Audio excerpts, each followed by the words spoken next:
आकिब सिद्दीकी है, समाज सेवी घोसी।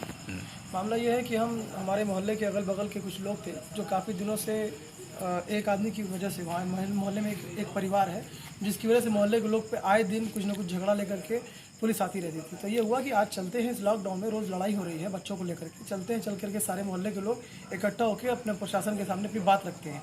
तो सभी लोग गए हुए थे बात रखने के लिए उनके सामने। एसआई साहब मौजूद थे, कोतवाल साहब के सामने ये बात रखनी थी, बात रखी जा रही थी। तो ये हुआ कि दोनों लोगों को बुलाया जाए, आमने सामने बैठाला जाए। जो दूसरा पक्ष था उसको बुलाया गया। तो उसके साथ एक बीजेपी के नेता हैं जो रविंद्र उपाध्याय हैं और वो बीजेपी के शायद मंडल उपाध्यक्ष हैं।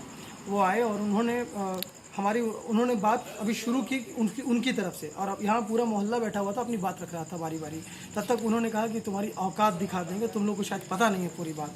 तो इन्होंने कहा कि पूरी बात हम लोगों को क्या पता होगी, अभी बता दिए साहब। तो वो कहने लगे कि ऐसा है कि तुम लोग, मैं जानता हूँ, तुम लोग मिल करके मेरे कार्यकर्ताओं को ज़बरदस्ती तुम वहाँ से निकालना चाहते हो, जबकि ऐसी कोई बात ही नहीं है। बात यह है कि आप समझा दीजिए, वैसे तो नहीं कहा जा रहा है कि आप भी उसको समझा दीजिए, चाहे आप प्रशासन उसको समझा देगी, किसी से लड़ाई झगड़ा ना करे, हर बार पुलिस ना बुलाए।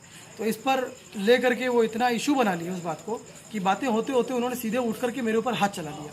हाथ चलाने के बाद जब ये मामला हमारी तरफ आ गया तो हम लोगों ने प्रशासन को अपनी तरफ से एक तहरीर दी है जिसका आश्वासन मिला है कि जल्द ही मुकदमा लिख करके और उस पर कोई कड़ी से कड़ी कार्रवाई की जाएगी। गुंडाई की इतनी हद है कि कोतवाली के परिसर में खड़े होकर के उन्होंने हाथ चलाया है। बहुत सारे लोगों के बीच बचाव की वजह से, वरना 3-4 लोग उनके साथ आए हुए थे, सभी मिल करके मार दिए होते हमको। और तो समझ लीजिए कि एक तरह से मुझे खुद हैरत थी कि ऐसा हो गया मेरे साथ, जबकि आज तक ऐसा सोचा भी नहीं था।